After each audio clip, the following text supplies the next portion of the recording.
আমাদের মুসলিম গাজাবাসী নির্যাতিত গাজাবাসীর পক্ষ থেকে বিশ্বব্যাপী যে সলিডারিটি স্ট্রাইক ধর্মঘটের আহ্বান জানানো হয়েছে তার অংশ হিসেবে আমরা এই ঢাকা বিশ্ববিদ্যালয়ের রাজু ভাস্কর্য থেকে এটির সংহতি জানাচ্ছি।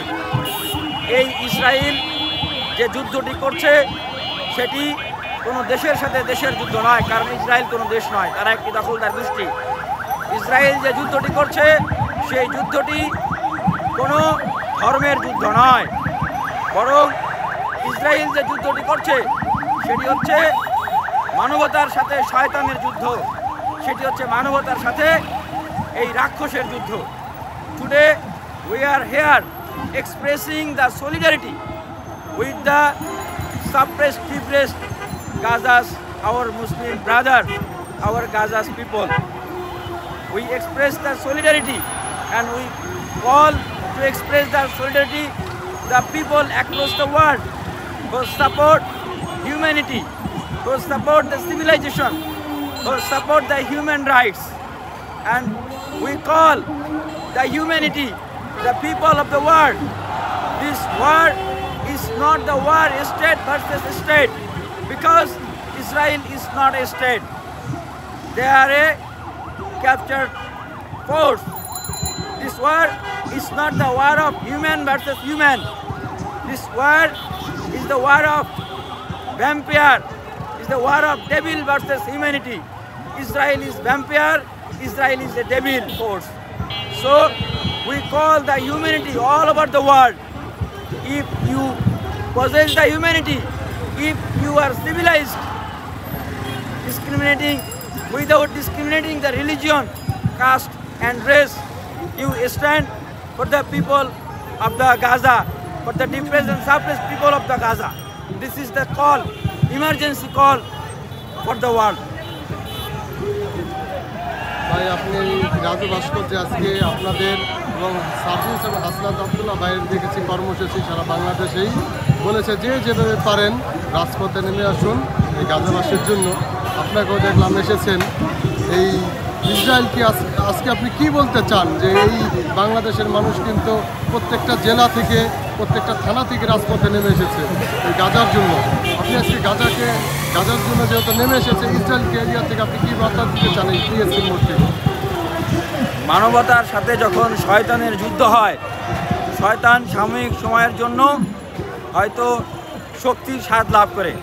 সভ্যতার সাথে যখন রাক্ষসের যুদ্ধ হয়, রাক্ষস হয়তো সাময়িক সময়ের জন্য সে হয়তো বিজয়ের স্বাদ লাভ করে, কিন্তু সত্য, সভ্যতা, মানবতা, সভ্যতার বিজয় চিরন্তন।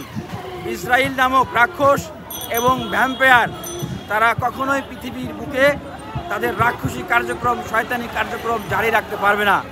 মানবতার কাছে তাদের পরাজয় অনিবার্য, এই উপলব্ধিটা যদি তাদের হয়। অন্যথায় পৃথিবীর বুকে আদ, সামুদ এরকম বহু জাতিকা মহান আল্লাহ তাআলা নিশ্চিহ্ন করে দিয়েছেন।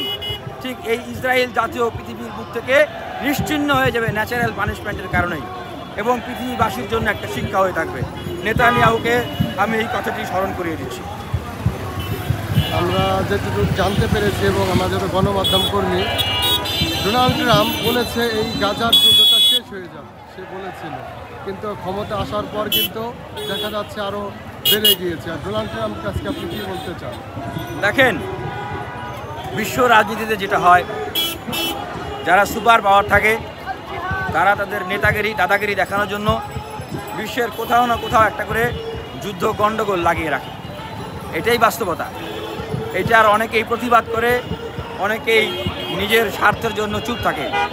কিন্তু আমি একজন মানুষ হিসাবে এই বিশ্বের মানব সভ্যতার একজন অংশীজন হিসাবে মানবতার, মানবিকতার জায়গা থেকে আমি বলতে চাই যে গাজাবাসীর উপরে যেভাবে অত্যাচার করা হচ্ছে, নির্যাতন করা হচ্ছে, বোম মেরে ঘর বাড়ি উড়িয়ে দেওয়া হচ্ছে, এরকম তারা 10 তলা বিল্ডিং পর্যন্ত বোমের আঘাতে গাছের পাতার মতো মৃত মানুষরা উড়ে যাচ্ছে, সেই রকম একটা পরিস্থিতিতে আমরা যদি এই যুদ্ধকে না থামাতে পারি, গাজাবাসীর পক্ষে না দাঁড়াতে পারি, মানুষ হিসাবে আমাদেরও আসলে নিজেদের আত্মপরিচয় আমার মনে হয় আর থাকে না। সভ্য হিসেবে আমাদের নিজেদেরও আত্মপরিচয় থাকে না। তাই বলবো যে এটা শয়তানের সাথে মানব সভ্যতার যুদ্ধ, রাক্ষসের সাথে মানব সভ্যতার যুদ্ধ। প্রত্যেকটি দেশের মানবতাকামী, মানবাধিকারকামী মানুষকে বলবো যে এই শয়তানদের বিরুদ্ধে আপনারা দাঁড়ান, না হলে এরপরে আপনারাও কিন্তু এই শয়তানদের দ্বারা আক্রান্ত করেন। আমরা ফেসবুকে এবং সামনাসামনি অনেকেই বলছে যে ইসরায়েলের পণ্য বয়কট করুন, আপনি এটার সাথে কি একমত কিনা? অবশ্যই বিশ্বের পরাশক্তিগুলো, বিশেষ করে ইসরায়েল, তারা তো রাষ্ট্র হিসেবে অনেক বড় না, কিন্তু এত আধিপত্যবাদ বিস্তারে তাদের যে মেকানিজম, সেটি হচ্ছে তাদের বিজনেস পলিসি। তাদেরকে শুধু বাংলাদেশ নয়, সমগ্র বিশ্বে তাদের বাণিজ্যকে বয়কট করা উচিত। যারা ফিলিস্তিনের পক্ষে থাকবে তাদের বাণিজ্যকে সম্প্রসারিত করা উচিত, তাদের সাথে কেনাবেচা করা উচিত, ইসরায়েলের সাথে কোনো কেনাবেচা না করা উচিত। তাহলে দেখবেন অল্প সময়ের ভিতরে ইসরায়েল ঠান্ডা হয়ে গেছে, সোজা হয়ে গেছে।